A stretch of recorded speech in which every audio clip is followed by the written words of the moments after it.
Hello बच्चों, let's see this question. This question says a charged particle moves in a magnetic field B equal to 10 I cap with initial velocity 5 I plus 4 j cap. The path of the particle will be. तो देखिए आपको यहाँ पर magnetic field दे रखा है charge particle जिस magnetic field में move कर रहा है उसका मैग्नीट्यूड दे रखा है और आई केप का मतलब एक्स डायरेक्शन और उस पार्टिकल की वेलोसिटी आपके पास एक्स में भी है और वाई के एक्सिस में भी है, आई केप और जे केप. तो यहाँ पर पूछा इसका पाथ कैसा होगा. तो देखिए आपके पास कि अगर आपके पास कोई भी चार्ज पार्टिकल है तो इसके की कॉन्सेप्ट की बात करें एक बार. तो की कॉन्सेप्ट कि चार्ज पार्टिकल जब भी आपका किसी मैग्नेटिक फील्ड में मूव करता है और यूनिफॉर्म मैग्नेटिक फील्ड में तो उसमें मैग्नेटिक फोर्स लगती है, उसकी वजह से क्या होता है उसका पाथ डाइवर्ट होता है आपके पास. तो की कॉन्सेप्ट क्या होगा, बेसिकली मोशन ऑफ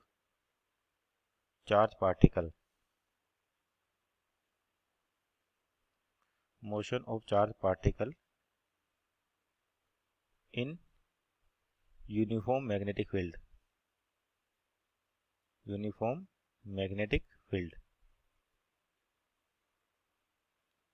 तो जब भी चार्ज पार्टिकल आपका मैग्नेटिक फील्ड में मूव करेगा तो उसमें फोर्स लगेगी. और कौन सी फोर्स लगती है, मैग्नेटिक फोर्स, जिसका मैग्नीट्यूड होता है आपके पास, या मैग्नेटिक फोर्स होती है क्यू वी क्रॉस बी. ये आपका मैग्नेटिक फोर्स हो गया. और मैग्नीट्यूड वाइज देखें तो ये आपका मैग्नेटिक फोर्स आता है Q V B sine theta. जहाँ पे थीटा एंगल है किसका, वेलोसिटी वेक्टर और मैग्नेटिक फील्ड के बीच में. तो कंडीशन देखते हैं कि आपको जो मैग्नेटिक फील्ड दे रखा है वो एक्स एक्सिस में दे रखा है इस प्रकार से, और जिसकी वैल्यू कितनी है 10 टेस्ला आपके पास. और जो चार्ज पार्टिकल है वो आपके पास चार्ज क्यू मास एम मान लेते, चार्ज क्यू मास एम. तो इसके पास एक वेलोसिटी एक्स डायरेक्शन में 5 मीटर पर सेकंड और एक इसमें है वाई डायरेक्शन में 4 मीटर पर सेकंड.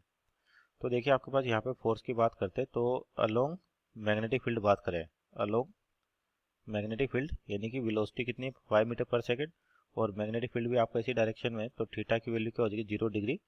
तो मैग्नेटिक फोर्स कितना हो जाएगा 0. इसका मतलब इस वाले चार्ज पार्टिकल में इधर यानी कि हॉरिजॉन्टल डायरेक्शन में अलोंग या कहें अलोंग द मैग्नेटिक फील्ड कोई भी मैग्नेटिक फोर्स नहीं लगेगा आपके पास.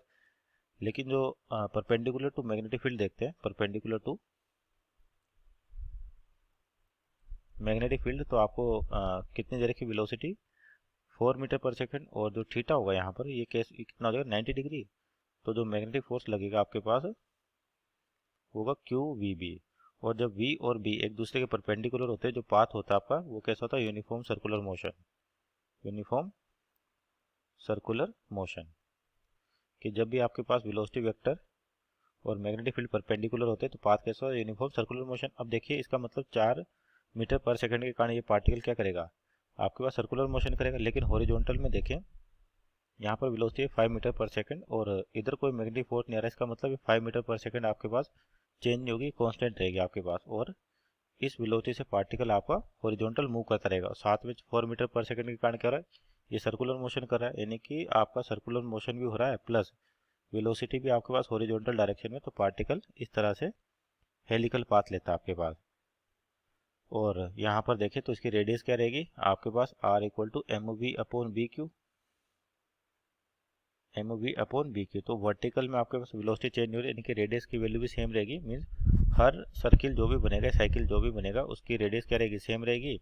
और जो टाइम पीरियड होता है इंडिपेंडेंट ऑफ वेलोसिटी होता है, बाकी फैक्टर भी डिपेंड करता है वो t equal to 2 pi M upon B Q. तो यानी कि यहाँ पर आपके पास जो टाइम पीरियड है यानी कि एक साइकिल कंप्लीट करने का सेम रहेगा. इसका मतलब आपके पास ये क्या बनाएगा, एक हेलिकल पाथ बनाएगा और जिसकी पिच क्या रहेगी, कांस्टेंट रहेगी. और पिच क्या होती है, दो साइकिल्स के बीच में कोरस्पोंडिंग पॉइंट के बीच की दूरी.